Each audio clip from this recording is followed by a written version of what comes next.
I'm a woman. All mothers are women. I'm a man. Men have beards.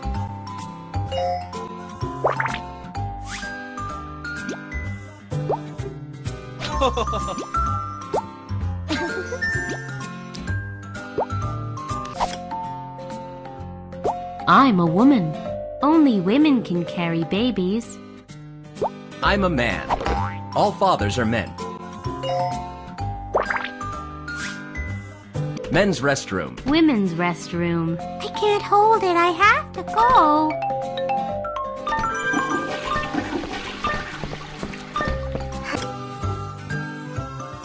I'm a boy. I pee standing up.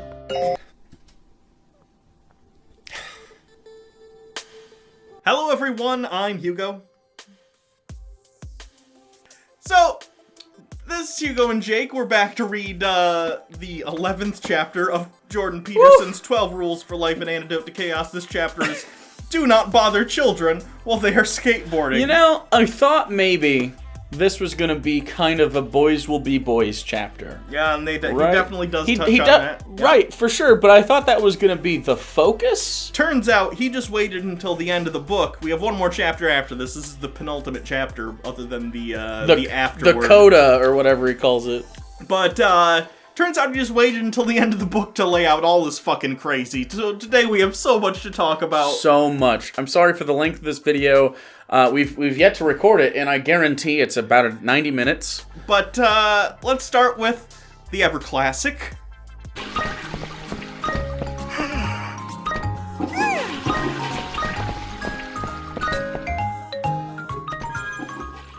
So he starts the chapter, just talking about an actual experience he had at the college that he works at. These children were coming onto campus, and skateboarding. They were grinding on some rails. No. They were board sliding. They were, yeah, okay. Anyway, neither of us know very much about skateboarding, us or Jordan Peterson. I've been on a half pipe before. He goes on a half pipe. It was very unsuccessful. I was gonna say, your success rate also matters.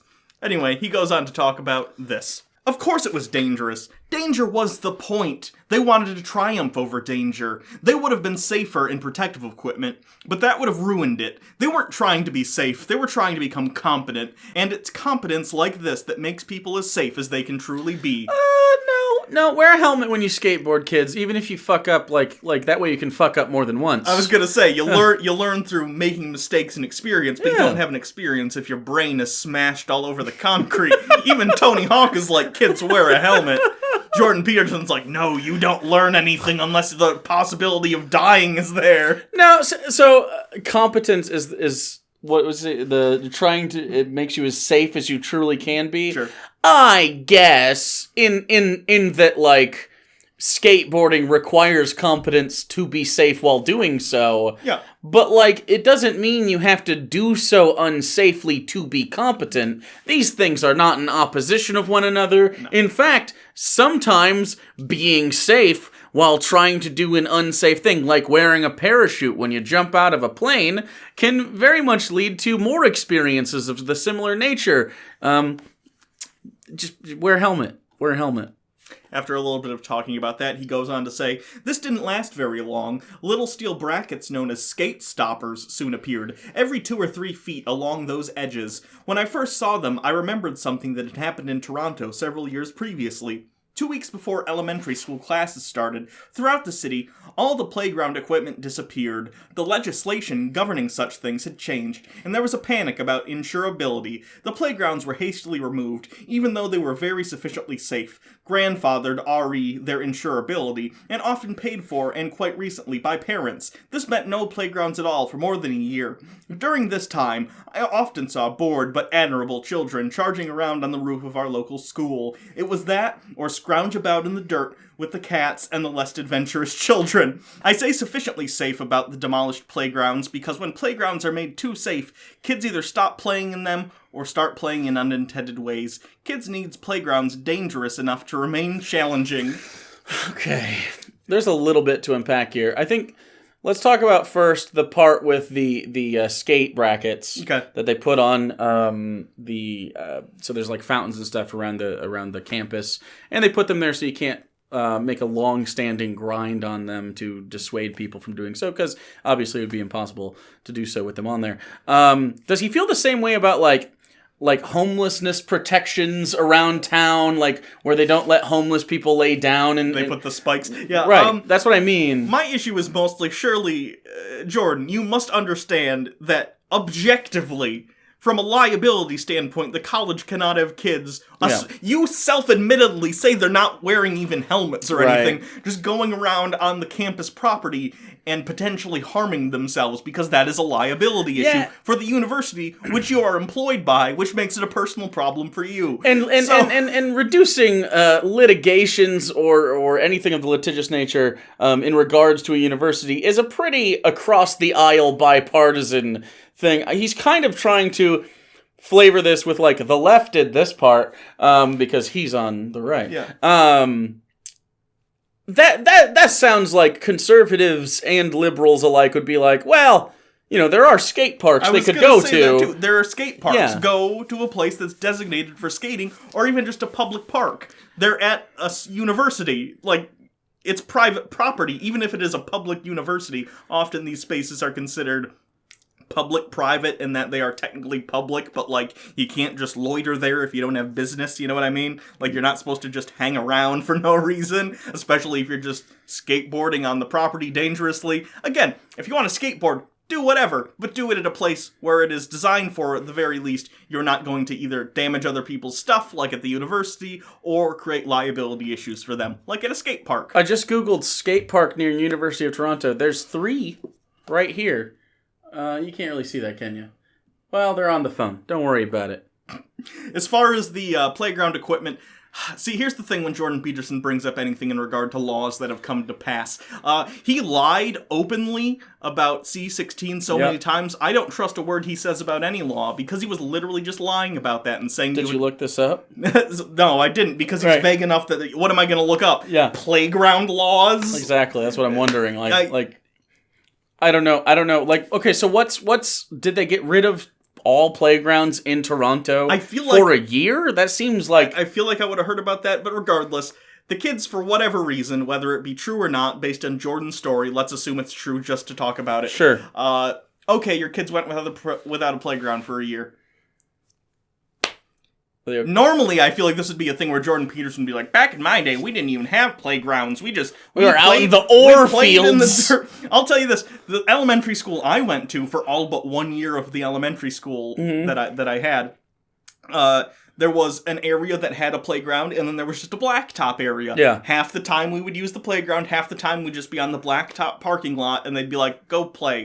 Like, yeah, that's what happened to us, too. And kids do that. Yeah. Not a big deal, Jordan. As far as the danger required for playgrounds, I don't... Like, as a kid, I didn't think, like, oh, I need something dangerous to pique my interest. And looking back, like, because obviously I don't think a kid would be like, oh, that's dangerous, it looks like fun.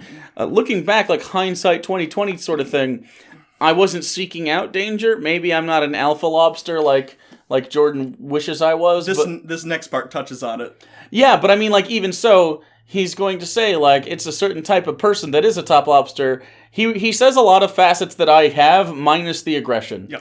Like, personally. So, sure.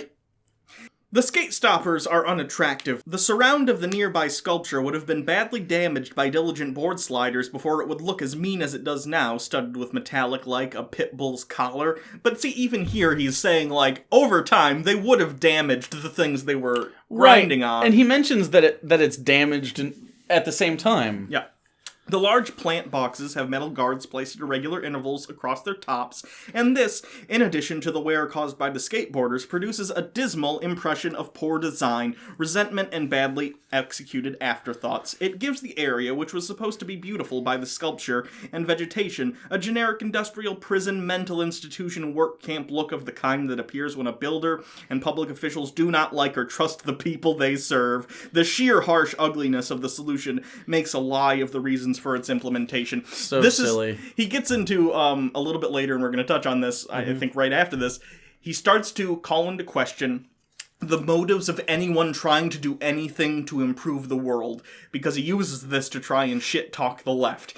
He is already building up the idea that, hey, if you see someone trying to improve something or try and make things safer or better for people, you shouldn't trust their motivation, because really anyone who's trying to help anyone ever, no one ever does anything for selfless reasons.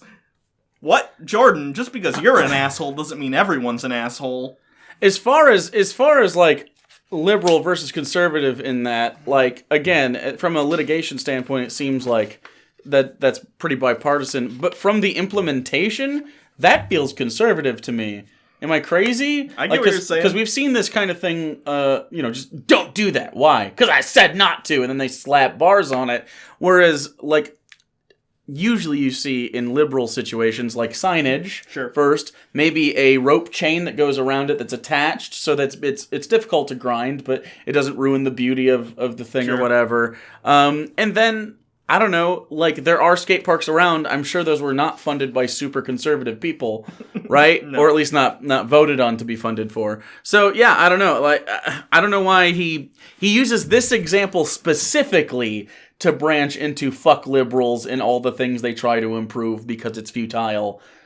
I feel like there's better causes here. Like, he talked about birth control before. He's like, I don't know if it's a good thing that women have access to birth control. He'll cite it here as a good thing, of course, because a man did it. But I'm not kidding. But earlier he's like, well, I don't know if it could be the cause of, like, all the world's ills that women have reproductive control. And he begs the question on it. That's a way better black and white liberal conservative thing to do. I don't know. He continues, I believe it was Jung who developed the most surgically wicked of psychoanalytic dicta. If you cannot understand why someone did something, look at the consequences and infer the motivation. This is a psychological scalpel. It's not always a suitable instrument. It can cut too deeply or in the wrong places. It is perhaps a last resort option. Nonetheless, there are times when its application proves enlightening. If the consequences of placing skate stoppers on plant boxes and sculpture bases, for example, is unhappy adolescent males and brutalist aesthetic disregard of beauty, then perhaps that was the aim. The implication here is that the people putting the skate stoppers weren't trying to be like, hey, there's liability issues, there's safety issues, we need to put these up so we're protected. He's saying, no, clearly they're just hate young men and are trying to, I don't know, subjugate them by making them go to the goddamn skate park right nearby. I mean, first of all, young men aren't the only people that skateboard. I mean, we live in a pretty rural place. There's a skate park in my hometown. Sure. There were plenty of girls doing the skateboarding and stuff when I was a kid. I don't know now. Sure. Turns out I don't hang out at skate parks anymore. That's probably good. Yeah. I don't have any drugs to sell them. So, it's all legal now. Liberals. When someone claims to be acting from the highest principles for the good of others, there is no reason to assume that the person's motives are genuine. Why are there reasons to assume the person's motives are ingenuine? Why do you err on the side of this person is a fucking liar? Why do you assume that, Jordan? Is it because you are a fucking liar and you assume everyone else must be lying about their motives as well? He easily lies about a couple things in this, but like I don't understand, like, Is there no part of him that believes that people would genuinely just like to help? Like, without, not necessarily no motivation, because I think the motivation you could argue is from a selfish place, makes me feel good to help other people, but like without a motive outside of that. It's so that, like, it's a safe place for kids to be, and I think it's unsafe for them to grind their skateboards on our fountain near our sculpture. Like, that seems reasonable. It doesn't seem super fascistic. It doesn't seem like it's very not footloosey, right? Yeah. It's the bare minimum they need to do to cover their ass. Right. Anyway, people motivated to make things better usually aren't concerned with changing other people, or if they are, they take responsibility for making the same changes to themselves at first. Yeah, like when women got the right to vote, they were just like, we just want to vote, you guys give it to us whenever. And when black people wanted civil rights, they were like, oh, we'd like civil rights, but just whenever you guys are ready. That's generally how things work. Oh wait, are those not the people you're talking about? Or are those the people you're talking about? And what?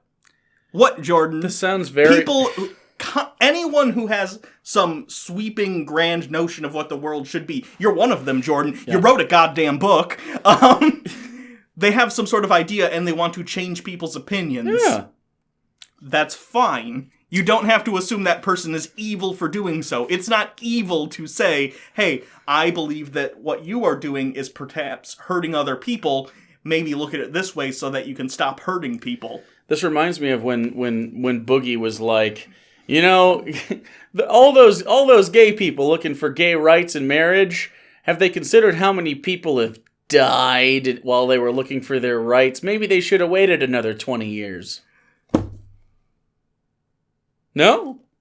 Okay, so this next part, we're gonna entitle...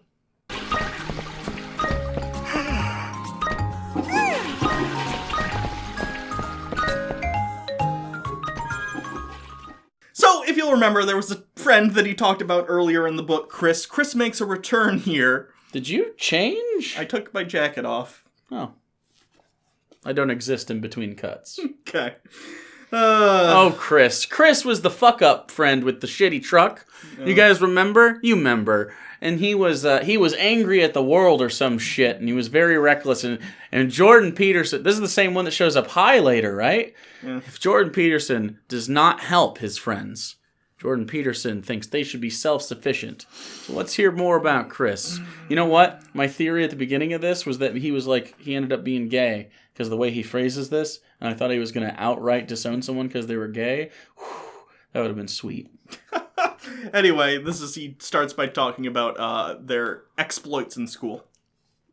Fights with native kids were too common part of his experience during the moves. It's no overstatement to point out that such kids were on average rougher than the white kids, or that they were touchier, and they had their reasons.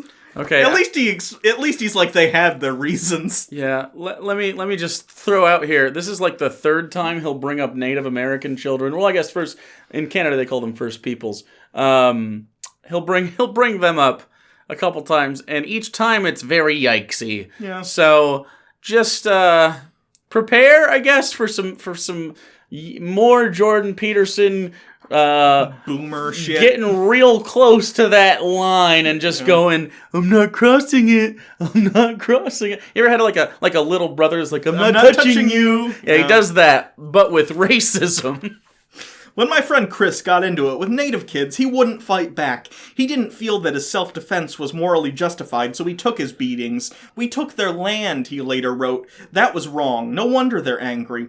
Over time, step by step, Chris withdrew from the world. It was partly his guilt. He developed a deep hatred for masculinity and masculine activities. He saw going to school or working or finding a girlfriend as part of the same processes that had led to the colonization of North America, the horrible nuclear stalemate of the Cold War, and the despoiling of the planet. He had read some books about Buddhism and felt that negation of his own being was ethically required. In the light of the current world situation, he came to believe that the same applied to others. This is the liberalism killed my friend portion of the book. I swear to God. Yeah. He's literally saying, like, man, my friend Chris, he was alright, but then he started smoking pot and started, I don't know, having concerns about how we came to control the land we live in. Okay, especially don't think because about those things. In northern Alberta, they have a pretty segregated is maybe not the right word, but so it's glaring when you're not the white kids, okay?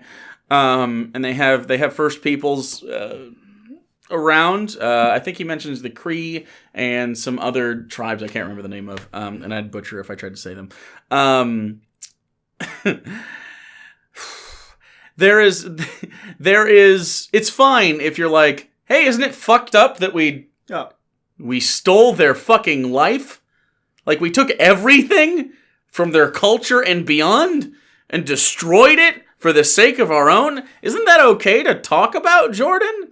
Surely you must recognize that, like, as a person who is a Western culture, like, sure, like he does cum tributes to, like, Western society on, like, maps of fucking, the colonies, and that grossed me out a little bit. But yeah, I mean, like, you must understand and acknowledge these are facts. Having your high school friend moving into college, like, these are the types of things that people think about once they hit their teenage years. Yeah. You start to get politically motivated, and, like, I don't think anything's wrong with how he's thinking. I do think his substance abuse is something that you could have helped out with, but you didn't. You failed your friend, I think. I think you failed your friend in pretty much every conceivable way. When I was an undergraduate, Chris was, for a while, one of my roommates. One late night we went to a local bar. We walked home afterward. He started to snap the side view mirrors off of parked cars, one after the other. I said, "Quit that, Chris. What possible good is it going to do to make the people who own these cars miserable?" He told me that they were all part of the frenetic human activity that was ruining everything, and that they deserved whatever they got. I said that was taking revenge on people who were just living normal lives was not going to help anything. I tend to agree with that. Like, that's bad behavior. But you've known this guy since you were children. Surely you know more than this surface story due to, like, that would create the cause here. Was he drunk? Did you have a bad day? When you went to the bar, what did you talk about? Like, I feel like these are so plucked out of the air. Yeah. When he gives examples, they're kind of meaningless. It's like, he pretty much just paints this Chris guy as just like, he's just a piece of garbage. This is one of the weirder sentences in the chapter, so I highlighted it. He says, Chris started by hating men, but he ended by hating women, which is a weird... That's why I thought he was going to turn out to be the evil gay. Which is a weird way sentence. to... It almost sounds like he's trying to say, like, even people who hate women only hate women because really they hate men. What? I mean, he says that without saying it a couple times. It's obvious that he would end up at this point when he hates masculinity so much. It sounds like, to me, he hates toxic masculinity because he goes through great pains to discuss this. Yeah. After this, Chris moves in with Jordan and his wife for a short period of time. Yeah. The return of Tammy. And it's not going out so well. Chris is, again, he's got substance abuse issues. He's kind of a lazy fuck. And finally, him and Tammy go to the park. And this is the anecdote that Jordan tells. Oh, boy. Living with Chris was too much, Tammy said. We entered the park. The trees forked their base branches upward through the damp gray air. A black squirrel, tail hairless from mange, gripped a leafless branch, shivered violently, struggled to hold on against the wind. What was it doing out there in the cold? Squirrels are partial hibernators. They only come out in winter when it's warm. Then we saw another, and another, and another, and another, and another. There were squirrels all around us in the park. All partially hairless, tails and bodies alike, all wind-blown on their branches, all shaking and freezing in the deathly cold. No one else was around. It was impossible. It was inexplicable. It was exactly appropriate. We were on the stage of an absurdist play. It was directed by God. Tammy left soon, after with our daughter, a few days elsewhere. He saw some squirrels and it was cold out, and he felt it was a fucking divine message. This guy's a fucking wackadoo. What is wrong with you, Jordan? They're goddamn squirrels. You live in Canada, for Christ's sake. Why the fuck you lying? Why you always lying? Oh my god. Stop your fucking lying. It's just bizarre. What? Okay, what? Directed by God. Come on. By the way, park squirrels, they went to the park and the squirrels walked around them? People feed the squirrels, and they probably are predisposed. It's Pavlovian. The next day, Chris drove his old pickup. Hey, the one that he said was nihilistic, because cars can be nihilistic. The one from high school? Yeah. That he crashed constantly? Yeah. Good for him, keeping that in working order. The same battered beast from Fairview into the bush. He ran a hose from the exhaust pipe into the front cab. I can see him there, looking through the cracked windshield, smoking, waiting. They found his body a few weeks later. I called his dad. My beautiful boy, he sobbed. It took a few weeks, meaning you hadn't talked to him in weeks either, so he probably wasn't that close of a friend. Recently, I was invited to give a TEDx talk. TEDx talks are very easy to get into as opposed to TED Talks, which are vetted, by the way. That's why he was allowed. I want to do a TEDx talk so I can write a book. Another professor talked first. He had been invited to speak because of his work, his genuinely fascinating technical work, with computationally intelligent services like computer touchscreens, but capable of being placed everywhere. He spoke instead about the threat human beings pose to the survival of the planet. Like Chris, like far too many people, he had become anti-human to the core. He had not walked as far down the road as my friend. But the same dread spirit animated them both. So this guy... Dread spirit. This guy... God damn it, Jordan. Okay, Jordan here is saying, liberalism, which advocates for things like, being environmentalism, making sure that climate change doesn't get to the point that it's, killing people. It already kind of is. Equality? These things are bad because my friend maybe believed some of these things and he killed himself. Jordan, it's okay to look at the world and recognize there are problems and try and come up with solutions to those problems. If you don't do that, you stagnate and you die. I don't know what else to say to you. It's not, I'm sorry your friend died. Clearly he had a lot of issues going on. It's not liberalism's fault. And the fact that you feel the need to frame this guy's talk about everyone on the planet potentially dying because we're not being responsible with the resources we have, conflating that with the death of your friend, who I'm not even sure was your friend at this point because of the way you talk about him. It's disgusting. Way to fucking pass the buck and not take responsibility for not being a good enough friend to know what was going on, apparently. Because the way you talk about him has this tinge of derision, which is real fucked up. And I think you know that. Maybe you feel guilty because you weren't there for him or something. I don't know. But the way you use this to try and push your political beliefs is disgusting. And it's overt. And it isn't sneaky. Fuck you. There's this bizarre thing with, like, people on the right or radical centrists or both, that if you care about something, like you're an SJW, like, you just want social justice. You're too fervent about the thing you want to change because it's important to you. Like, having something be important to you. Having, like, for instance, climate change is a really great example because he literally, outwardly, explicitly says it's not a big deal in this book.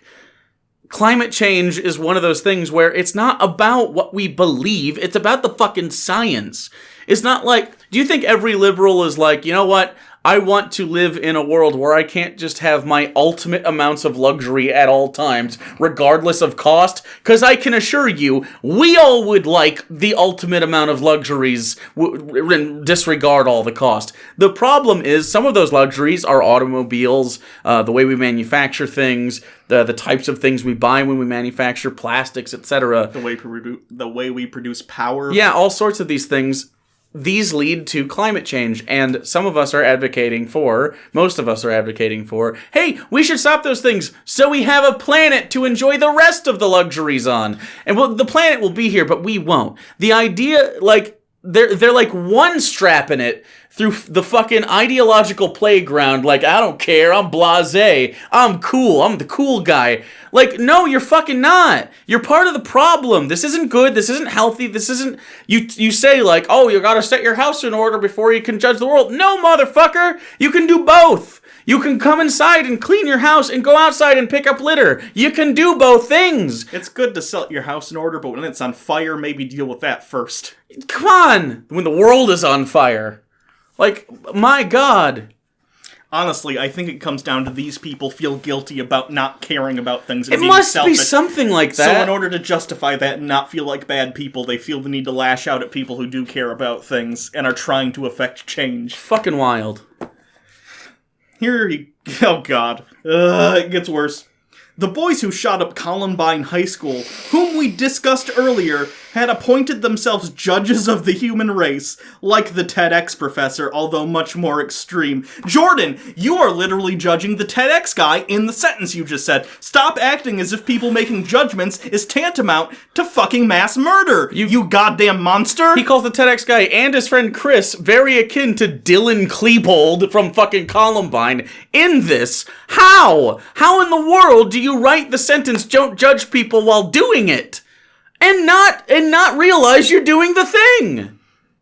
No one in this modern world may without objection express the opinion that existence would be better by the absence of Jews, blacks, Muslims, or Englishmen. Why, then, is it virtuous to propose that the planet might be better off if there were fewer people on it? Oh my God. So by the way... He's being intentionally obtuse here, and it makes me mad that he's trying to play this race card in order to disregard the actual concerns we have about overpopulation on this planet. For context, the TEDx guy is saying that... to a group of largely Chinese people, hey, I think it was my moral prerogative to only have one child instead of multiple.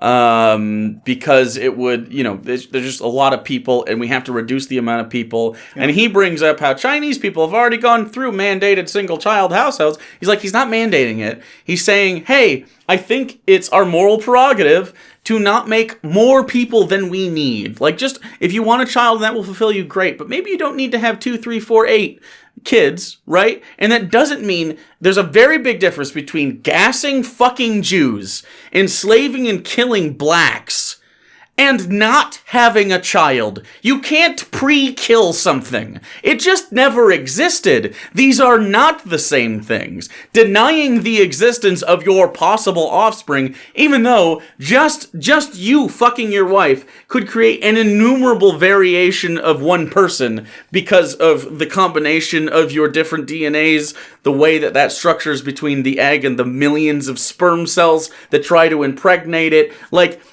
you can't even begin to quantify that single unborn life, not even unborn, unthought of and just unlife versus a life that is being lived and taken away. These are not the same thing. How fucking disrespectful to all the people that died in those actual things you were talking about, exactly. He brings up fucking birth control in that same breath right before that, going like, well, I don't know if birth control's right, because... if you deny people existence, it's like killing all the blacks. No, it fucking isn't, dude.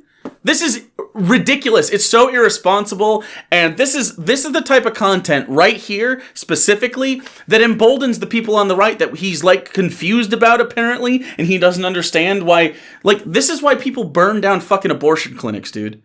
Like, this is not fucking helpful for anybody. The next part, which will be the final section. Oh, God, is the longest section and makes up the bulk of this. There's about 40 pages in this chapter, you said? This 45. is like 30 of those pages. Yeah. It is rough, and I'm sorry in advance. No.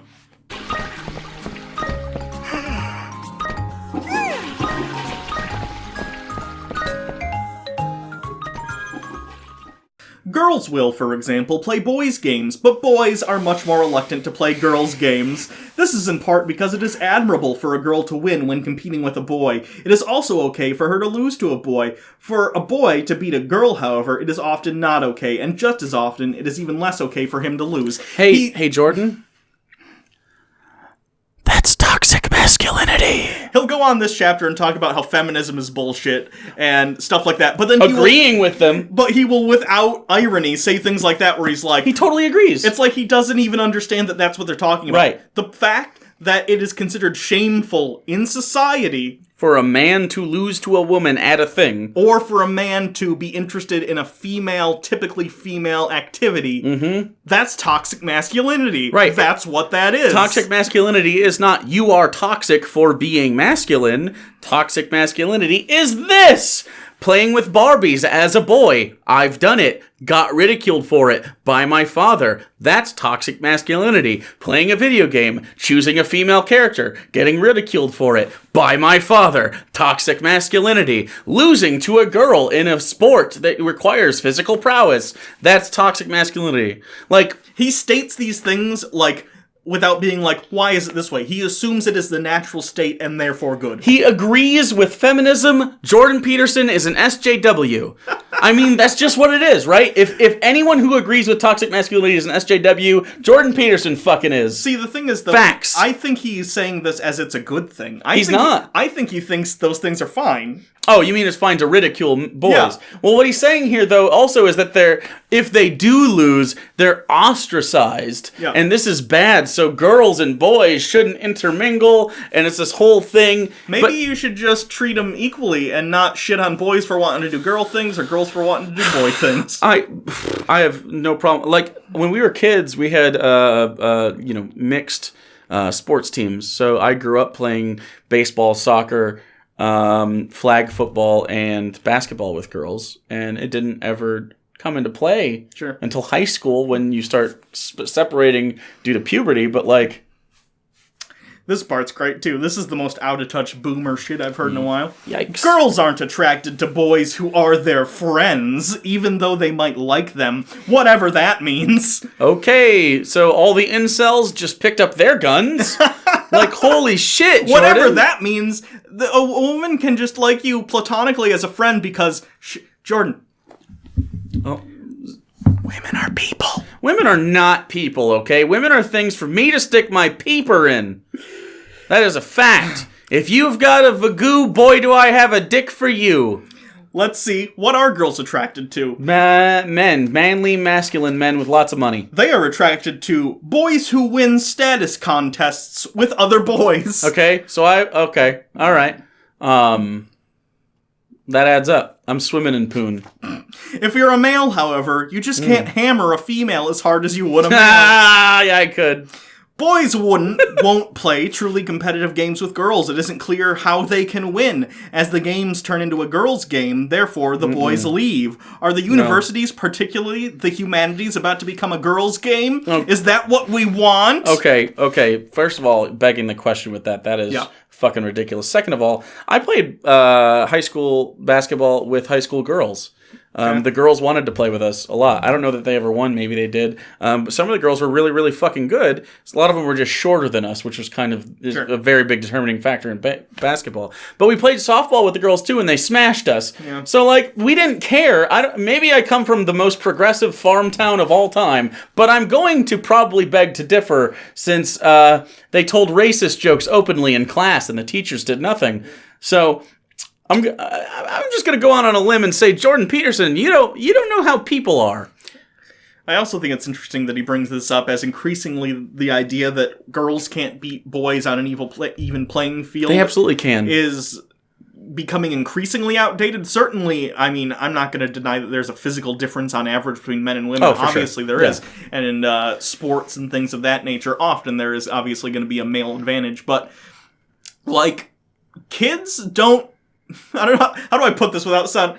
Kids do, tablet games, and they talk to each other and interact and play, but, not everything is, physical competition. Right. Why are you under the assumption that, even something like air hockey, a girl could beat a guy at air hockey, you know what I mean? A girl could beat a guy at anything, really. It's just, it's less likely if it's one-to-one physical comparison, and that's going to be the factor, but, girls play video games a lot. I played against girls while I played football, and not just flag, high school football. Sure. Girls were there. There wasn't a lot of them, but they were there. I remember one of the kids got fucking destroyed. The girl was a kicker, and on the kickoff, you kick the ball, and then you receive the ball, and then you run and try to get as far as you can. Well, the girl kicker destroyed that guy. He got panned. She was a huge girl. I didn't make fun of him at all. I was like, she's fucking strong. I don't want to get hit by her either. Yeah. But, I don't know. It's one of those things.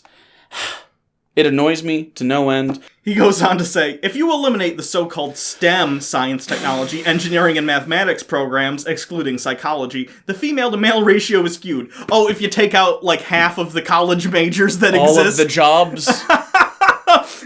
All math, all computer sciences, all technology degrees. You don't get to take that out and then act like you're not trying to craft a narrative, Jordan. Come on. If you take out all the people who can't have children, you're left only with women. Is this right? Almost 80% of students majoring in the fields of healthcare, public administration, psychology, education, which comprise 1/4 of all degrees, are female. The disparity is still rapidly increasing. At this rate, there will be very few men in the most university disciplines in 15 years. Doubt. Okay, but even if that's true... It's not like... They chose not to do the things! Right, no one's being forced. As part of a liberal society, we believe that everyone should be allowed to kind of do what they want to do. It's equal opportunity, not outcome. See, he bitches here. Later on, he's going to say, liberals want equality of outcome. Nope. We just want... If you want to be an engineer, then you should have as much... a bare minimum. Everyone should have the bare minimum ability to do so, right? It shouldn't be stratified based on wealth or status or race or whatever. You should be able to try to do that. If you fail, that's whatever. Sure. I don't think liberals want a bunch of failed psych majors being psychologists. Yep. No, of course not. That's not at all what we want. What we want is for you to be able to do the thing. And in this, it's men literally opting out. It's a free market thing. They're opting out of being in these fields, and you're mad? I mean, just incentivize men to do it by saying, hey, You should do that. Like they do it already with like male nurses are in high demand because there's lots of different things that like some people just prefer them because they're uncomfortable because obviously it's a little bit different having an opposite sex deal with your infirm body at times in the hospital. So I get there's a little dignity involved, but like they incentivize by paying a little bit more. Of course, they pay the men more, right? But I mean, this just happens. Like teachers, you see a higher percentage of women to be teachers, because of course women are they're better at taking care of kids, right? No, it's because there's a lot of factory jobs around here, and the men are pushed into factory jobs. Anyway, and stuff like that, military. The women at female-dominated institutes of higher education are finding it increasingly difficult to arrange a dating relationship of even moderate duration. In consequence, they must settle, if inclined, for a hookup, or sequential hookups. Perhaps this is a move forward in terms of sexual liberation, but I doubt it. Okay, odd sentence, because I don't think most people are like, boy, I wish I could be in a long-term relationship, but I'll just go have a one-night stand instead. Normally, they're kind of separate things. Like, if you want to just go hook up with someone, that's cool. But usually it's not like, I'm going to go to the bar in the hopes of finding a long-term relationship. Yeah. You certainly can get more interested in someone after a hookup, but, like, they're generally different activities. They're not related. And also, Jordan finds this to be a step backward in sexual liberation, sexual rights, whatever. What would you rather have, Jordan? Women not have the ability socially to go out and fuck people if they want? I don't understand what your point here is. This is why people said, baby, it's cold outside was offensive. Well, literally, that was the conversation people were having, because they're like, well, yeah, she can't stay there because of the stigma of her staying the night. Yeah. This is, again, boomer conservative bullshit, man. Women can fuck and men can fuck and like whether they're doing it with the opposite sex or otherwise. And it doesn't matter. Like if you're looking for a long-term relationship, you're going to have that most likely because that's just how it works. Like no one's forcing these people to hook up. I don't know what he thinks life is like. I don't either. Like because he married his high school sweetheart, so maybe he just hasn't been in the game at all. But it's like, first of all, it's not hard to fuck. The internet has made that infinitely easy, unless you're an incel, apparently. Tinder, Grindr, those exist. Yeah, I mean, like, people like to bone.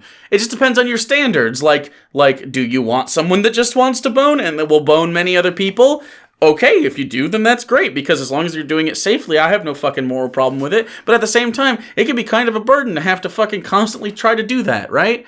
So, like, some people just wait until they find a long-term partner, and however that manifests, like, and that's okay too. Like, it doesn't have to be one way or the other. And he's gonna go on later to frame women as like baby carrying, that's their vessels, to carry seed.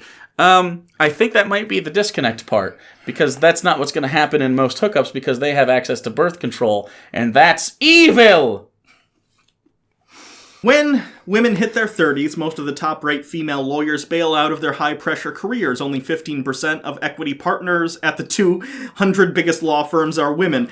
Interestingly, he uses the fact that there are not many partner women in law firms, not to say that there is actively, any sort of situation where men are preferred over women in the workplace. Instead, clearly it's because all the women want to fuck off and have babies. By the way, the citation he gives here are to like 3 articles. They're not even studies or papers. It's like The Sun and like some other newspapers. Horseshit. He's talking shit. That's so fucking stupid. Yep. This figure hasn't changed much in the last 15 years, even though female associates and staff attorneys are plentiful. It also isn't because the law firm doesn't want women to stay around and succeed. 3, there is a chronic shortage of excellent people, regardless of sex, and law firms are desperate to retain them. But you don't cite any reason to think it isn't about them being women. You just said there's plenty of women there, but the ratio of partners in law firms that are women aren't higher. It seems like you're trying to justify something that goes against your worldview without actually giving a reason. You just kind of need to force it in there, but whatever, Jordan. Do you? And I don't know the reason, but I'm certainly not going to purport to know. Nope. The strong turn towards political correctness in universities has exacerbated the problem. The voices shouting against oppression have become louder, it seems. Oh no! Not the voices shouting against oppression. In precise proportion to how equal, even now increasingly skewed against men, the schools have become. Jesus fucking Christ. There are whole disciplines in universities forthrightly hostile towards men. These are the areas of study dominated by the postmodern neo-Marxists' claim that Western culture in particular is an oppressive structure created by white men to dominate and exclude women and other select groups, successful only because of that domination and exclusion. Okay, that's a lot. Let's just, for one thing, get into the United States. I know you're Canadian, Jordan, but for... Canadian's not that much different, but sure. Okay. The Founding Fathers were, this is just a fact, all white landowning men. Now, I'm not necessarily going to say those people went, ah ha ha ha, ah ha ha ha ha, we're evil and malevolent, we're gonna stack the books against everyone else. I think, in the society in which they lived, they saw themselves as property owners, the rightful people to be controlling the populace. Yeah, and they set rules out in such a way that it benefited them. Again, not necessarily because they're malicious, but because they lack the understanding and frame of reference of women and people of color of the time period. Yeah, I mean, people of color who were not Slaves. even yet 3/5 of people. How can you even argue against this? The 3/5 compromise exists. What are you talking about? Women didn't have the right to vote. There had to be suffrage. There had to be, interracial marriage had to be a thing. Civil rights movement. These things don't exist if they already have the rights, Jordan. This is I brought this example up before. So, Jordan, do you have any idea why women traditionally wear jewelry? Do you know? You may know. I don't know what your actual answer is going to be. So the traditional reason women, why it's culturally significant, or that women have jewelry, is because they weren't allowed material wealth. They weren't allowed property, they weren't allowed money, they weren't allowed things. But if you have a ring or you have a necklace and your husband dies, well, you can sell these things and you can live.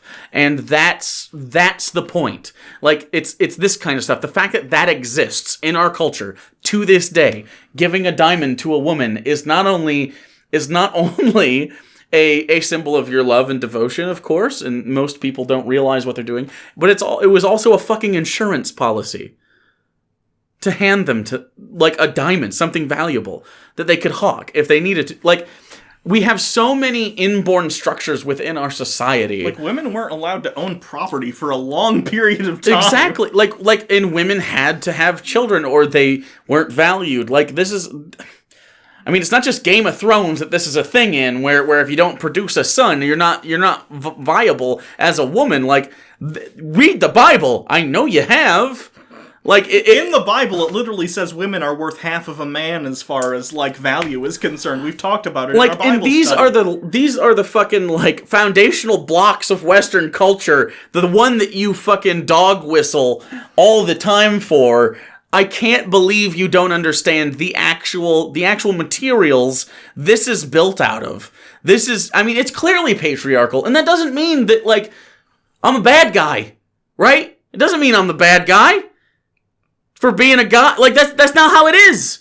It means that you should recognize yes, these things and work to change them yes, where applicable. And that's it. It doesn't mean that you're a bad guy, but it doesn't mean you're a bad guy inherently without all the rest that's going on, right? You having a penis is very non-consequential to anybody else's life, and identifying as a man, nothing in your life at all. But when you advocate for this shit, that's when it becomes bad. That's when you're steering hard to the right. It's that meme with the car steering into the exit. You're that for the right wing. It's so detrimental. The patriarchy. Yeah, we get into the patriarchy here. The patriarchy. Literally, the header of this title is, by the way, the patriarchy, help or hindrance. Fuck. He says, this is after he talks a little bit about it, and then he says, It's perverse to consider culture the creation of men. Culture is symbolically, archetypically, mythically male. That's partly why the idea of the patriarchy is so easily swallowed, but it's certainly by the creation of humankind, not the creation of men. Okay, I Again, totally agree with that in a vacuum. We're talking about power structures, not culture. Masculine power structures and men in power structures have been the default for most of human history. Right, and just because...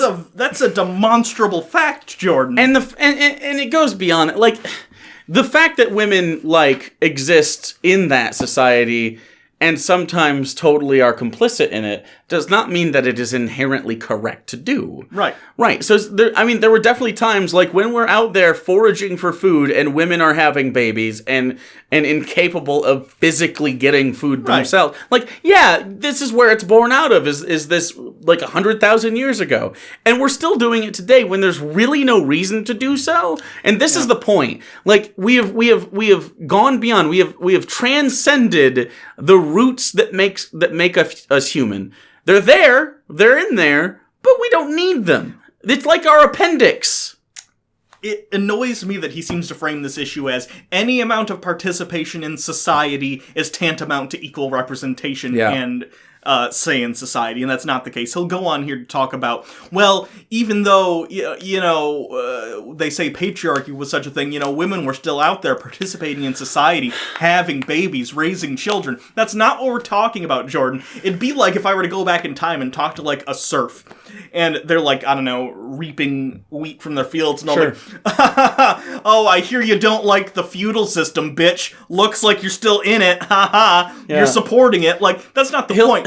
They're participating in a society in which they are unfairly disadvantaged, but they're still participants. He'll do this later with socialists, very briefly, where he'll go like, they still participate in society and are a capitalist in nature. It's like, it's the same thing they do with AOC every time, where if she doesn't walk to Congress in a burlap sack and die in the gutter on the way, her advocating for socialist anything is inherently moot because she participates in capitalism. And it's like, no, you have to participate in capitalism to change it. I'm not even a fucking socialist, and every day they make me closer and closer to a tanky. Right. It's crazy. You need to be effective in order to be... issue change, things. yeah. And in order to be effective within a system, you need to work within that system in order to change it. It's pretty much impossible, unless you're Che Guevara living out in the woods and being homophobic as fuck. You don't get to change society by being outside of it and then just, I don't know, storming the gates, so to speak. That's not how the world works. Yeah, you participate from within and you change people's minds, preferably from a peaceful standpoint. Whereas you're like, yeah, we're going to pass legislation to do X, to have women to vote, to have blacks be more than 3/5 of people, to have, like, these are, like, to allow gay marriage. Like, it's just slow change, and it's deliberate change, and it doesn't need to be bucked against. Like, these are just rights people want. He says this is how he justifies there's no patriarchy. The first practical Tampax didn't arrive until the 1930s. It was invented by Dr. Earl Cleveland Haas. He made it out of compressed cotton and designed an applicator from paper tubes. This helped lessen resistance to the produce by those who objected to the self-touching that might otherwise occur. By the early 1940s, 25% of women were using them. 30 years later, it was 70%. So a man invented tampons, therefore the patriarchy does not exist. Okay, How could there be a patriarchy if a man did anything to help a woman ever? Okay, is his argument. But beyond that, don't you think that if we did live in a truly equal society, a woman would have thought of this far fucking before a man? Yeah. Because they have vagoos! Yeah. That bleed! Oh my god, like, if they had the capital and the means to produce the thing, because, of course, in the early 1930s, 1940s, you don't, really. You don't have women that can do that very often. Yep. Like, of course it's not going to happen. And that doesn't mean that this guy's a bad guy. I don't know if he was a good guy or bad. I mean, he lived in the 1940s. Can't imagine I would like him. But for the 40s, seemed fine. You know, making tampons. Just because you find something to shove up a lady's vagina to make it stop bleeding doesn't mean you're like some fucking paragon of equality. Also, I assume he got paid for this. I assume this was it's Tampax. I'm pretty sure we pay them. Yeah. Did Mergananthum, Simpson, and Haas, the other ones were also some inventors of like birth control and some other pad-related stuff in India, so he uses several examples. Did they oppress women or free them? What about Gregory Goodwin Pincus, who invented the birth control pill? In what manner were these practical, enlightened, persistent men part of a constricting patriarchy? Does he think that if someone says the patriarchy, which, by the way, for the record, sometimes when people cite the patriarchy and are being dead serious, sometimes it's totally not the patriarchy that's doing the thing, right? Sometimes I think we can all agree people have invoked these kinds of things warrantlessly and pretty liberally, but in the fact that a patriarchal society is a thing we live in, you still cited only men. And I know you thought you were trying to do this for the point you were making, but it serves the opposite point. Right. Showing that all of these major, seriously, major innovations in women's bodily health as it pertains to their reproductive system. Invented by men. All by men, and you don't sit there while writing that and go, why didn't a woman think of those things? They have vaginas. Surely you would imagine that people with vaginas would examine them more thoroughly. It's almost like they weren't allowed into the power structure that would allow them to invent these things and profit from them. Right, and it's like...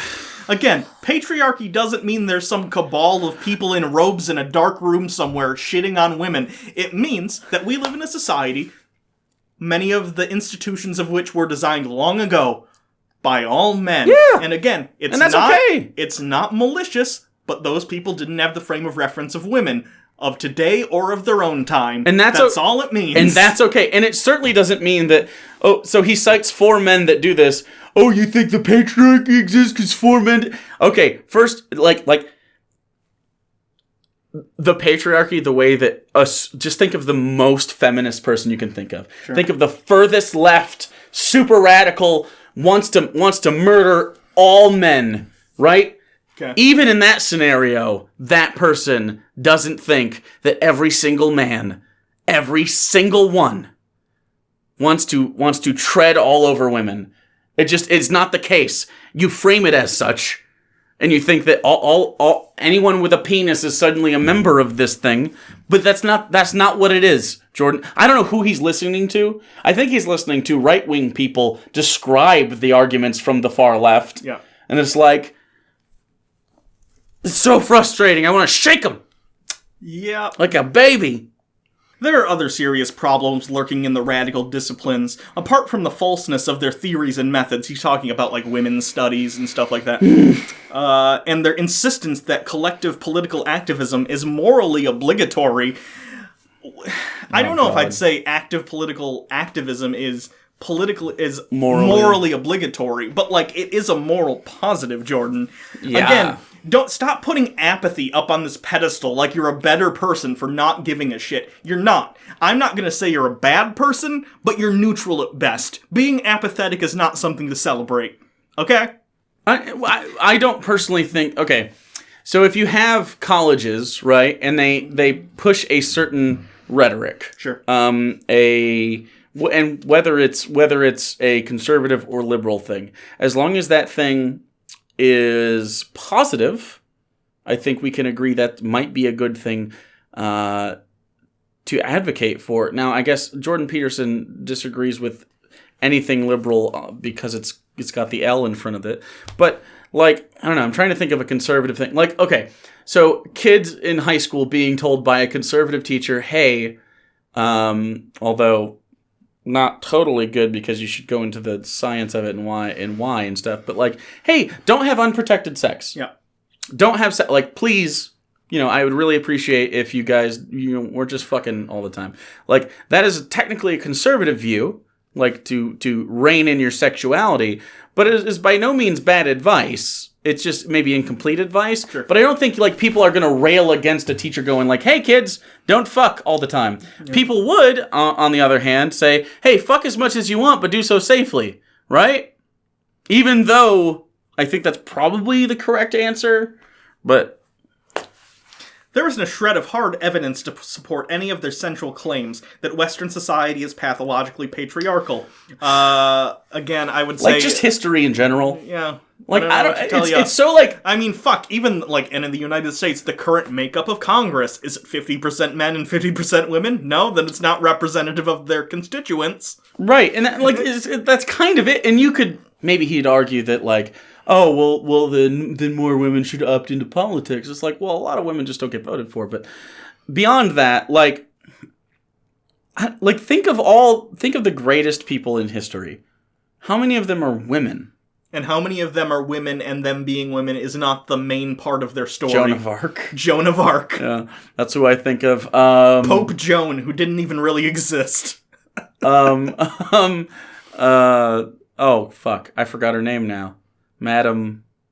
Curie. Thank you. There you go, there's one. Yeah. Got radiation poisoning, though. That's a bummer. Yep. Should have invented lead tampons. Like, most women that are famous from the annals of history are considered, like, slutty or bad in general. So Jezebel. Cleopatra, Marie Antoinette, like, it's not a mistake, right?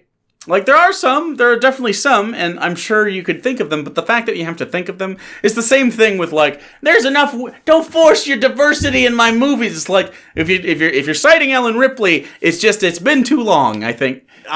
They've done a study on this, and it was actually a really interesting study where they did, they filled an audience with random groupings of people. Sure. And they said, is this, like, representative about equal men and women? Anything above 30% women...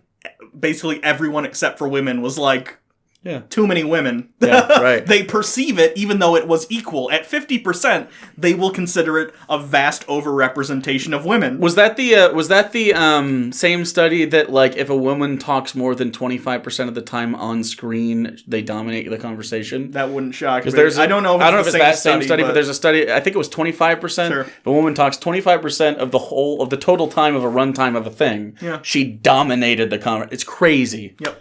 The prime lesson of history to them is that men, rather than nature, were the primary source of the oppression of women, rather than, as in most cases, their partners and their supporters. That all hierarchies are based on power and aimed at exclusion. Hierarchies exist for many reasons, some arguably valid, some not, and are independently ancient, evolutionarily speaking. Do male crustaceans oppress female crustaceans? The lobsters! Should their hierarchies be upended? So there he's saying, very confidently, as you always do when you feel you have a confident argument, say, that doesn't happen, and if it does, it's fine! Okay, hear me out. I'm gonna go out there and say that maybe humans are a tiny bit more complex, socially speaking, than a lobster. You think? Just a bit, I think. Okay. Just a tiny bit, I think.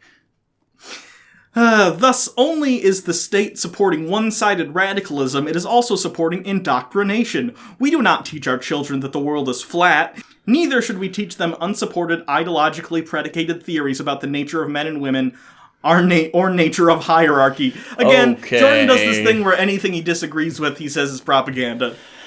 Whatever. He's also going to say, by the way, that he's... is this the same place where he calls it like a soft science? I don't remember. But he's saying, it's a long chapter. So he's gonna call something like this a soft science, right? Where he's a psychologist, and he's going to say later on that the soft sciences are harder than the hard science advocates may say, right? So, like, in one point, like, depending on how it serves his argument, I was gonna say, soft sciences are very, very soft, or they're, like, very, very it's like tofu. The firm one's better. Okay. I like the firm tofu. Very firm. Very close to chicken. Soft tofu is like bad cottage cheese. The insane and incomprehensible postmodern insistence that all gender differences are socially constructed, for example, becomes all too understandable when its moral imperative is grasped. Oh my God. When its justification for force is once and for all understood, society must be altered or bias eliminated until all outcomes are equitable. Okay. So here he is saying... For one thing, he's creating a straw man argument in the first place. He's saying that people say that all gender anything is completely societally... No, that's not what the left is saying. I've heard like one person maybe ever make that case, and it's not the mainstream. So don't argue against that. I think... And he's saying that because we're saying that men and women... they can be different, but for the most part, men and women are just people in a modern society where we're not toiling in the fields and having melee combat on the regular. Like, men and women can usually do the same jobs as far as, at least in the United States, we're mostly a service economy. Yep. We're not a manufacturing or anything like that. Entertainment and service is kind of our economy right now, yeah. In an economy like that, and it's only going to get more like that in the future, we're just saying that the roles of men and women are increasingly similar. Yep, pretty much it. And as far as the let's talk about gender 100% being socially construct, there's clearly biological factors that help determine what gender you're going to be. It's not all of them, it's not even the most of them, but I mean, yes, biology plays its part in determining how you will express and feel in regards to your gender. But most of the things that you list when you discuss gender are socially constructed. And by socially constructed, we don't mean they're meaningless. Yeah. A social construct is, although it has its benefits, is that men ought to make more money, right? This typically was because, socially speaking, women would have children, spend less time in the workforce, blah, blah. So if a man didn't make more money, his family would fucking suffer because capitalism. But, like, it's I don't know. He muddies the waters so much with that sentence. Yeah, he continues to do it here. He says, Gender is constructed, but an individual who desires gender reassignment surgery is to be unarguably considered a man trapped in a woman's body or vice versa. The fact that both of these cannot logically be true simultaneously is just ignored or rationalized away with another appalling postmodern claim that logic itself, along with the techniques of science, is merely part of the oppressive patriarchal system. No, I've never heard anyone say that logic is part of the patriarchal system, and no, it's not contradictory to say that gender, most of what is gender, is socially constructed. I was born like a man, let's say, and I'm more conformed to those social expectations of a woman, therefore I'm going to live as a woman. That's literally it. That's like all there is that matters. It just depends on the person. Like, Jordan, transgender people exist whether you want them to or not. That is a fact. Non-binary people, gender fluid, agendered. You don't get to write them off. Their identities is not a debate. You don't, like, it's not like someone comes up to you and says, I'm a transgender woman, and you get to go, I disagree. No, the end of the conversation is when they state what their identity is to you, and you either accept it or you fuck off. Yeah, and that's it. And I know that's not a very satisfying answer for people that are anti this, but like... But fuck them! I don't care! But, okay, but... Jordan, is your identity as a man... is it malleable? Can I sway you on whether or not you are a man or not? I don't think so. And that's like the point. Like, you are who you are. You just are that. I don't get to tell you you're not that. You're that. There's nothing I can say that could possibly take away your manness. And it goes the same way with someone who doesn't conform to how you think they ought to. The introduction of the equal pay for equal work argument immediately complicates even salary compensation beyond practicality, for one simple reason. Who decides what work is equal? It's not possible. He muddies the water the fuck out of this. Right, because he's implying that, like, it's not the same job. It's the same amount of work. What we're saying is, if a woman and a man have the same position in the same... So, McDonald's managers. Yeah. Okay? If they both work the same amount of time, the same shifts, with the same... Like, even if you evaluated them and they got the same score, and they've worked the same exact amount of hours, you should pay them equally. That's it.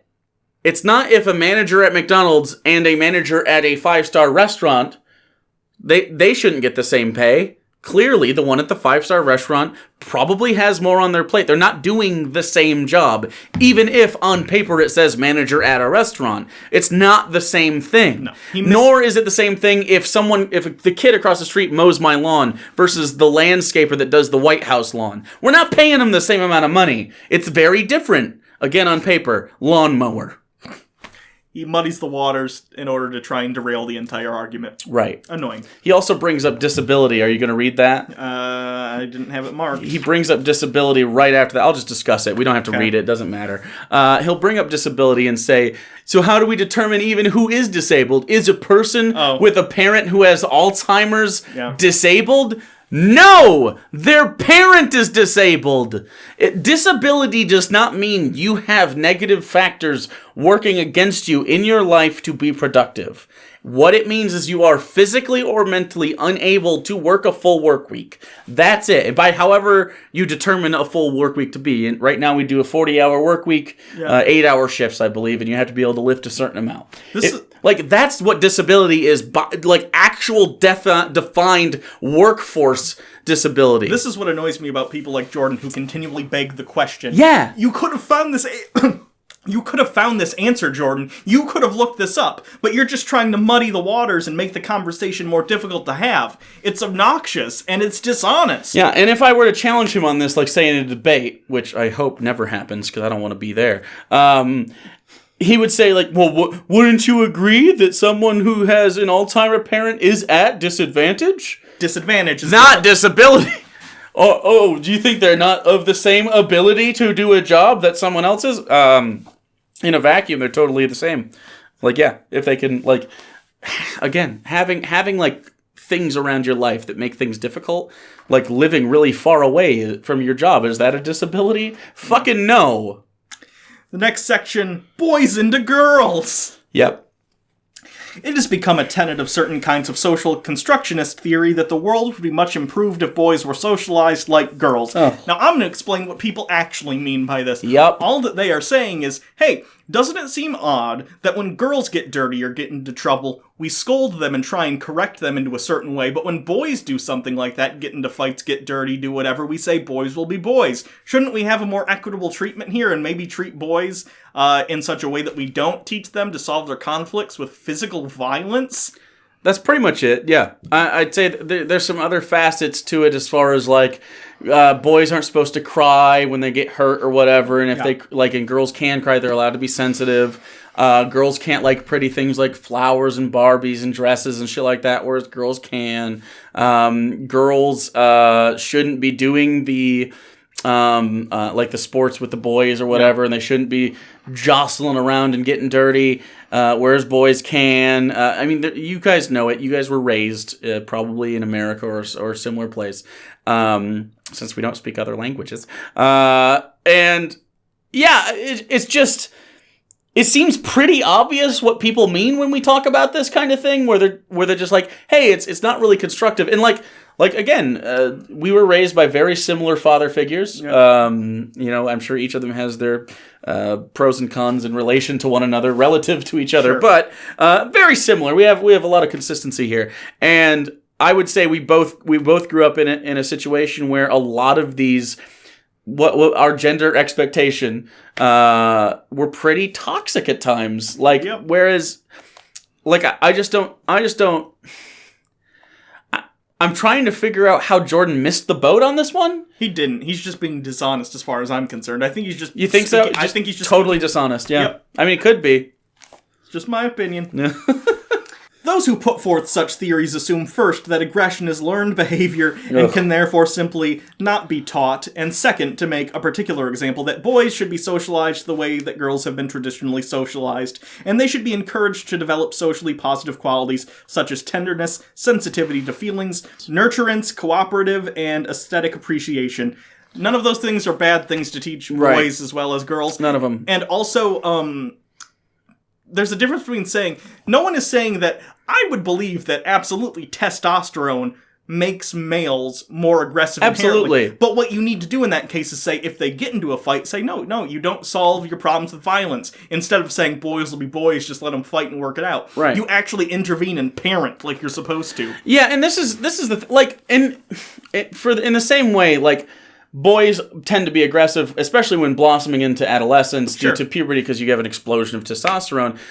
Girls tend to start getting very emotional and stuff because of the way their hormones interact. Yep. And you can also parent there and say, like, hey, it's not the end of the world if something bad happens. Like, let's breathe and talk about Talk about the problem that you're having, because most of this lies in the fact that you're probably, there's a process during menstruation where, and I know sometimes guys get in trouble saying this to women, but I mean, genuinely, you're more prone to emotional, not necessarily outbursts, but just having a feeling, a strong amount of feeling due to the estrogen that's in your system. The same way a guy, although this fluctuates much differently, whereas we don't have monthly cycles, I think we just stay higher, I guess, probably as far as aggression is concerned. And parents, because these are things that, as you know, based on your sexual organs, which are immutable things that you can change them, but like in adulthood, you can't change them as children. You have to learn how to cope with this kind of shit. You should be parenting. Like, guys are more prone to violence, and this is a fact. I mean, this bears out in the numbers, in our crime statistics. This bears. I mean, you just know it. It's like. It's one of those things that you could anecdotally prove, even, which is very rare. You have to be like, hey, we're not gonna solve this.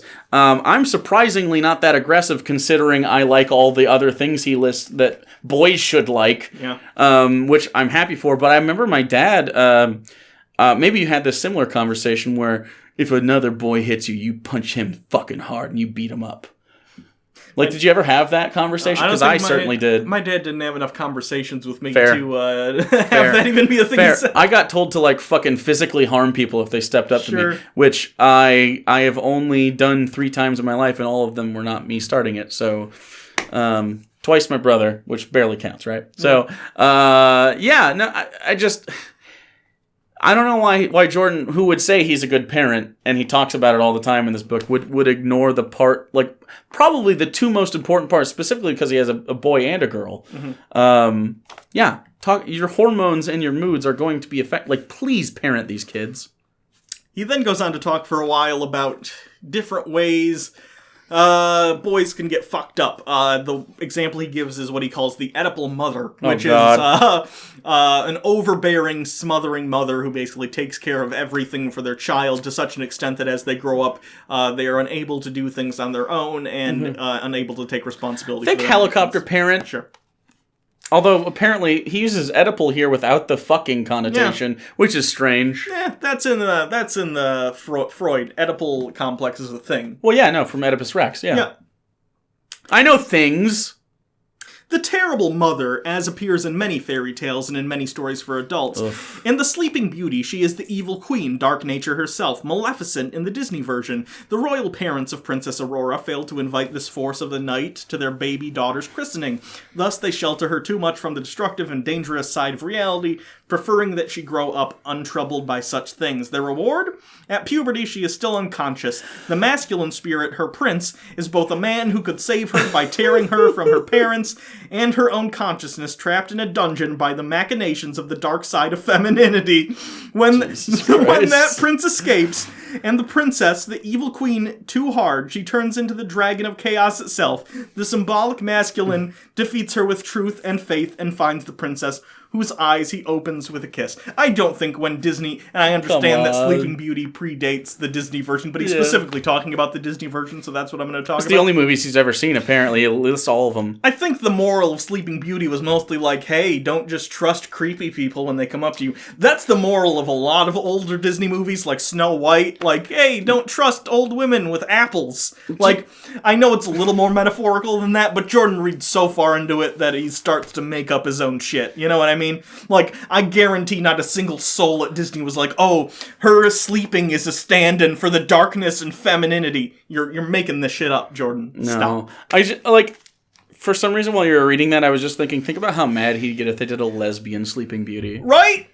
Like, which would be an awesome... I watched that, Disney, if you're watching. I would probably check that out. That sounds fun. He continues with, I know he continues. I wish he wouldn't. It might be objected, as it was with Disney's more recent and deeply propagandistic Frozen. Frozen is a propaganda film as far as Jordan is concerned because the girl in it, is it Elsa? Elsa and Anna, I don't remember which is which. Anna is the one with the powers. Elsa is the one... Okay. No, Elsa's the one with the powers, and Anna's the one... Who fucking knows? Anyway, so the one without the powers... who has the most of the adventure.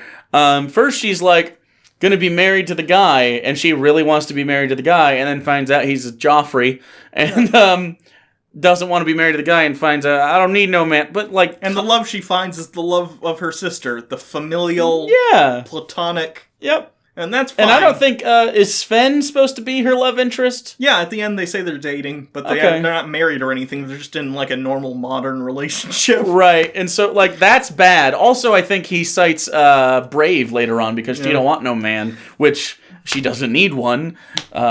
He says this. It gets so much worse. Is this the Iron Man? Here's what he says. Hold on. Okay. I'll get into that. Okay. That a woman does not need a man to rescue her. That may be true, and it may not. Okay. Oof, Jordan. Yikers. Oof. Yikerino. It may be that only the woman who wants to or has a child needs a man to rescue her, or at least to support and aid her. Fuck you, single mothers or lesbian moms. In any case... It is certain that a woman needs consciousness to rescend, and, as noted above, consciousness is symbolically masculine, because he says so, and has been since the beginning of time. No, that's never been his consciousness. Like, is he saying because God is looked at like I think so. Like the source of consciousness and is therefore a man? I just want to point out the ridiculousness of that statement. He's saying that symbolically consciousness has been masculine since the beginning of time. Human beings have existed as Homo sapiens for around 100,000 to 200,000 years. Yeah. Representation requires an interpreter. You're requiring a person, and each individual's representation or interpretation of certain things is going to be different. When I think of, like, consciousness as a concept, or time, or anything that isn't, like, anthropomorphic. Yeah. Everyone will have different ways they look at that thing. Like Black Santa, for instance. That's a good example. Some people think of Santa and they think black guy. Because they're black? Like... It doesn't matter. Jordan, have you considered you find many things to be masculine based on your own particular feelings about that subject? It's not objective. Your interpretations are just that, interpretations. You don't get to say objectively that a certain thing is representative of masculinity when it's as broad as the idea of consciousness. A thing not only human beings have, but, like, fucking whales have that shit. So what are we even talking about? Dolphins have probably a sense of self. I feel like Jordan sometimes feels like... How do I put this? Insecure about the fact that he is in a soft science. He is in psychology. I think so. And he feels the need to be like, no, I know objectively this thing. Jordan. You don't. You don't. And even though, he even says, like, in his debate with Matt Dillahunty, he's like, consciousness, we don't even know what that is. Yeah. It's like, then how can you fucking nail down that it's a man? He whines about Disney films for a while, as he does. Oh, boy. Yeah. Then he goes on to tell a story about him and his friend in his youth. My friend Jake and I... Hey!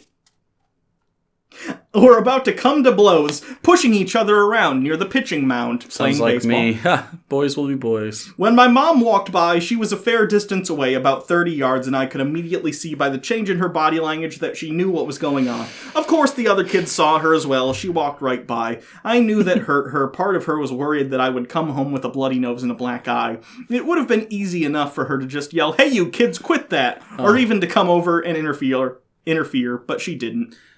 She's a bad parent. He paints this as a good thing, like, my mom let me tough it up. I disagree. She walked away from a very key parenting moment. Like, as a parent, and I get it, Jordan, you're old as fuck. I understand it was like the fucking 40s when this happened. It was like a Christmas story.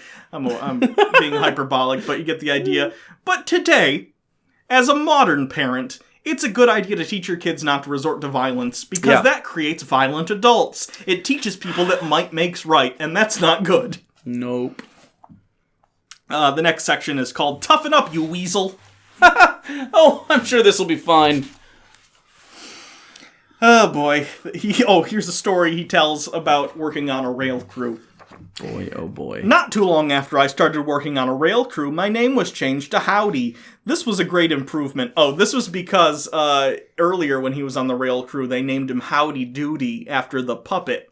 He didn't like that. He's still butthurt about that. You know how I know? He says so! This was a great improvement, as it had a good Western connotation. It doesn't. You're still howdy doody. It just shortened. Yep. And this was not obviously linked to the stupid puppet. Yes, it is. Yes, it fucking is. The next man hired was not so fortunate. He carried a fancy lunch bucket, which was a mistake. Uh-oh. As a brown paper bag was the proper, non-pretentious convention. It was a little too nice and too new. It looked like maybe his mother had bought it and packed it for him. These grown men working on a rail crew are about to get real triggered by a lunchbox. Yeah, this is... Now, he says the guy was a douchebag anyway. Maybe he was. I have no idea. But their behavior in this is like... Again, It's childish. I don't know how to say it any other way. This is when people discuss toxic masculinity. Like, literally, this is an entire story about how that's a bad thing. Yep. And he thinks... This is a good thing, even though moments ago he was like, it was bad when it happened to me. What the fuck? Thus, it became his name. Lunch Bucket was not a good-humored guy. Fuck's sake. He bitched about everything, unlike me, Jordan Peterson, who only bitches about literal fucking Disney movies made for children. And he had a bad attitude. Everything was someone else's fault. Unlike me, I know all my problems are the fault of the goddamn neo-Marxists. And women. Yeah. He was touchy, and none too quick on the draw. Lunch Bucket couldn't accept his name or settle into his job. He adopted an attitude of condescending irritation when addressed. Oh, he didn't like the name that you dumb fucks gave him? I wonder why. Strange. And reacted to the work in the same manner. He was not fun to be around, and he couldn't take a joke. You literally complained about your name just a second ago. So, after about 3 days of carrying on with his ill humor and general air of hard done by superiority, Lunch Bucket started to experience harassment extending well beyond his nickname. He would be peevishly working away on the line, surrounded by about 70 men, spread out over about a quarter mile. Suddenly, a pebble would appear out of nowhere, flying through the air, aimed at his hard hat. A direct hit would produce a thunking sound, deeply satisfying to all the quietly attending onlookers. Even this failed to improve his humor. Oh, harassing your coworker? Throwing shit at a coworker. Throwing shit. First of all, by the way, if this was somebody else, and someone's like, Dear Dr. Jordan Peterson, people at work throw pebbles at me. What should I do? Jordan Peterson would be like, fucking fight him. He would. But instead, this guy's the douchebag. Okay. So the pebbles got larger. Lunch Bucket would involve himself in something and forget to pay attention. Then thunk! A well-aimed stone would nail him on the noggin, producing a burst of irritated and ineffectual fury. Quiet amusement would ripple down the rail line. After a few days of this, no wiser and carrying a few bruises, Lunch Bucket vanished. Bruises? You threw rocks at the guy! It's almost like you were actively, all of you were harassing a coworker and they Physically! quit. You're a fucking asshole, Jordan! What you the fucking piece of shit. This isn't Bants. You weren't just giving snot. You were throwing things at him. We gave nicknames to people at McDonald's. Sure. And that was about the extent of the abuse they got. Jesus Christ. That's crazy. And here he continues to explain this. Men enforce a code of behavior on each other when working together. Do your work, pull your weight, stay awake, and pay attention. That has nothing to do with the guy's sense of humor. You literally said you were throwing rocks at him because you thought it would, improve his sense of humor. You're the asshole. Don't whine or be touchy when I assault you. I may have added that last part. Stand up for your friends, unless they're Lunch Bucket, then fuck them. Don't suck up and don't snitch. Don't be a slave to stupid rules. Don't, in the immortal words of Arnold Schwarzenegger, be a girly man. I'm pretty sure Arnold Schwarzenegger isn't, cool with this shit either, dude. Yeah, isn't he openly anti-toxic masculinity? I think he is. Don't be dependent at all, ever, period. Pretending to not have any vulnerabilities is also toxic masculinity. It's not honest. It's not bucking up. It's just hiding your insecurities. It's okay to recognize them and work on them as human beings. We're a communal society, and we try and cover for one another. That's what we do. I think it's pretty... okay. If manliness equals bravery, right? Sure. Wouldn't it be the most brave and therefore most manly thing to admit that you have issues? No, it's better to be insecure and lash out at others. All right. Okay. The harassment that is part of acceptance on a working crew is a test. Are you tough, entertaining, competent, and reliable? If not, go away. Simple as that. We don't need to feel sorry for you. We don't want to put up with your narcissism, and we don't want to do your work. Their narcissism? You're throwing rocks at a guy! What are you talking about? You can do what you want, Jordan, but you're still a fucking asshole. Jesus Christ. It is to women's clear advantage that men do not happily put up with dependency among themselves. Part of the reason that so many working-class women does not marry now, as we have alluded to, is because she does not want to look after a man struggling for employment as well as children. And fair enough, a woman should look after her children, although that is not all she should do.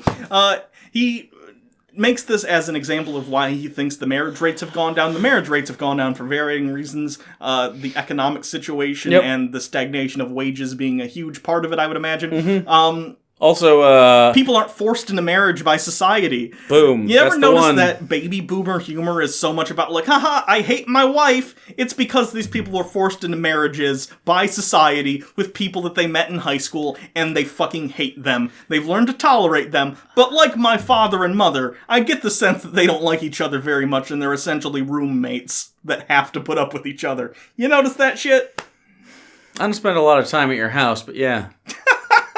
Anyway. I totally agree with you. I think there's also this, with our age group, plus or minus 5 years or so, there seems to be this, like, well, we could get married, but why? Yeah. Like, what's the benefit of getting married? There's a little bit of a tax write-off, but, like, there's also this idea that, like, it locks you each down and it puts this pressure on this thing. So I totally get it if someone doesn't want to. Me, I'm fine either way. I think Sarah probably would prefer to get married. I'd prefer to have, like, if we got married, I'd prefer to have, like a, I'm here for the celebration of it. Sure. The legally binding part, I don't think that's really important to either of us, except for insurance and, like, for those reasons, I would go through with, like, an actual wedding, like, she gets the house or whatever, but...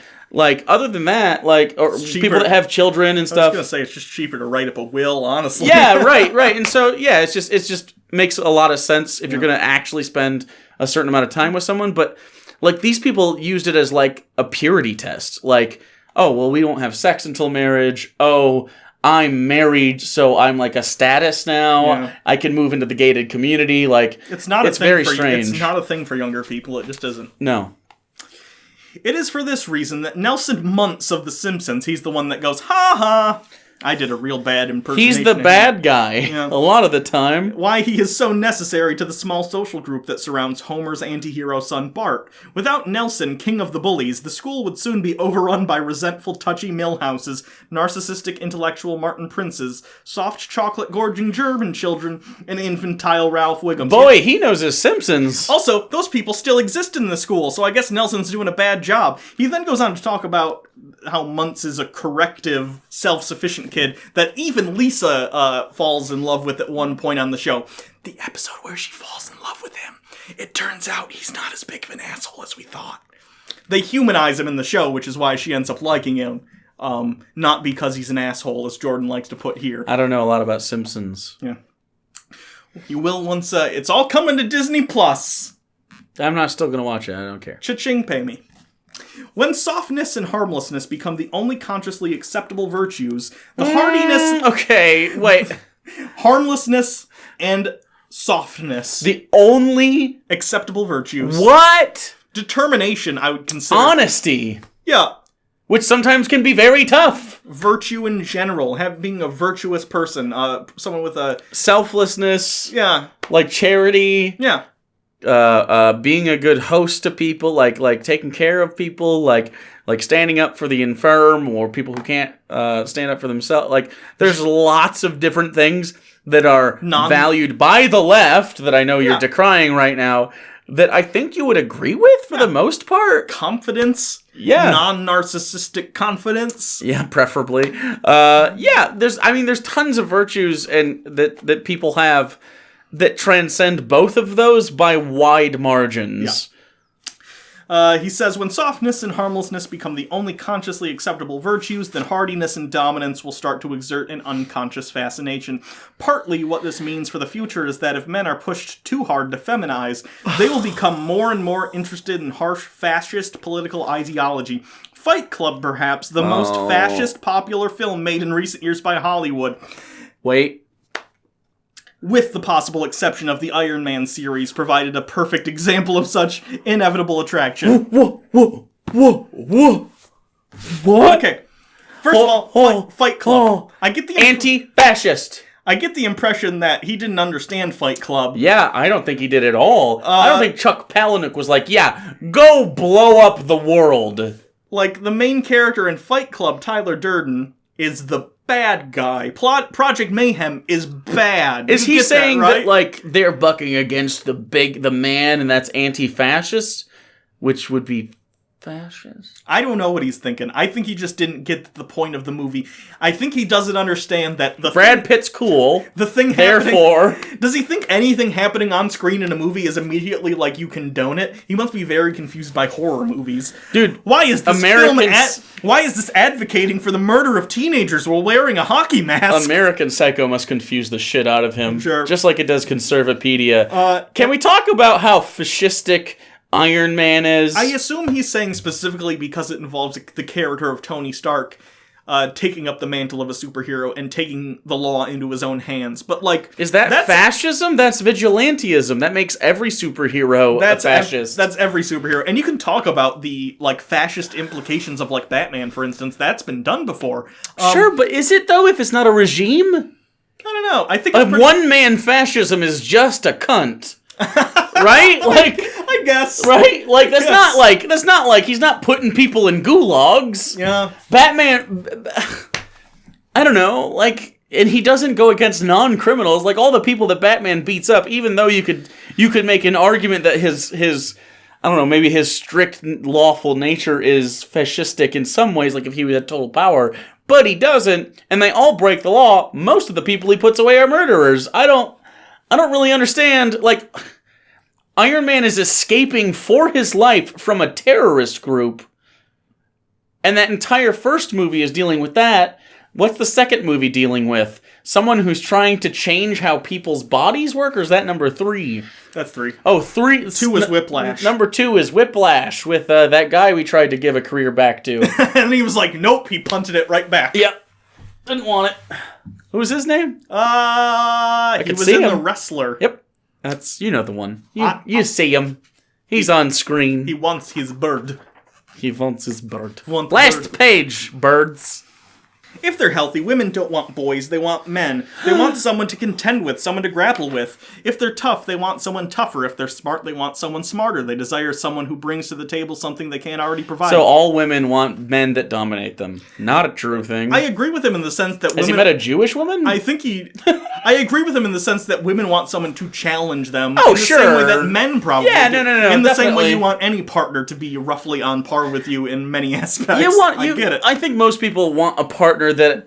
maybe, I don't even know if challenge is the right word, but compliments. Yeah. And I don't mean like, hey, you have nice hair today. I mean like, they have pieces of their being that maybe you don't have that fill in little spaces in your being. I guess that's a little more poetic than I imagined it to be when I started thinking of this. But, complimentary people, I think you all know what I'm talking about. You don't necessarily, but the idea that women want men who are strong and argumentative and make more money and, like, that's crazy. He says, this often makes it hard for tough, smart, attractive women to find mates. There just aren't enough men around who can outclass them enough to be considered desirable. Women don't always want to be outclassed. I don't know. I can't think of a woman that wants to be outclassed, and that's their thought. I just think people are individuals and want different things in their partners, and it's bad to try and say, an entire gender is attracted to this thing. Unless you're thinking, like, from a fetish perspective, like they want to be dominated, but that's totally different than, like... Yeah. I don't think many subs,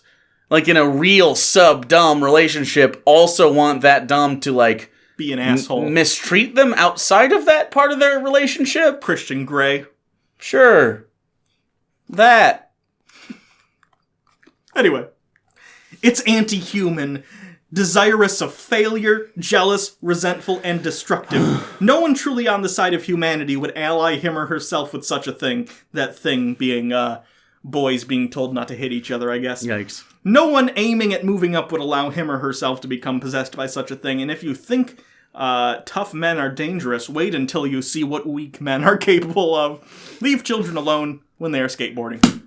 Is the implication there because he has such a Nazi fetish that weak men become Nazis or Stalinists? I think so, yeah. Okay, great. So basically, Jordan, the entire chapter, most of it, tries to paint the other side in a straw man fashion, does a bad job, and makes bad arguments against the bad straw man. And 100% does not understand women or people that are gender nonconformists. Sure.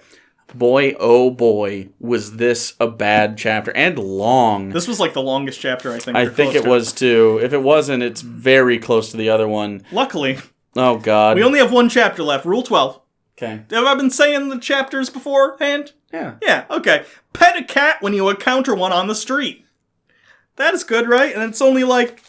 That's a short chapter, I think. Given what we've gotten from him before, pet a cat when you see one on the street is probably grab him by the pussy. Yeah, this chapter's only a little under... It's like 18 pages. Hey, I could do that. Yeah. I won't die from that. And then we will be done with the book except for the coda, which will probably be its own short video, and we'll probably do sort of an overview of what we thought about the book. Yep. And then we'll pick our next book. Yeah. Yikes. Shapiro? Fuck. Something Shapiro? Maybe a fiction by Shapiro where he has a bunch of self-inserts. Could be fun. Yeah. Anyway, so thanks for watching. This book sucks. Don't buy it.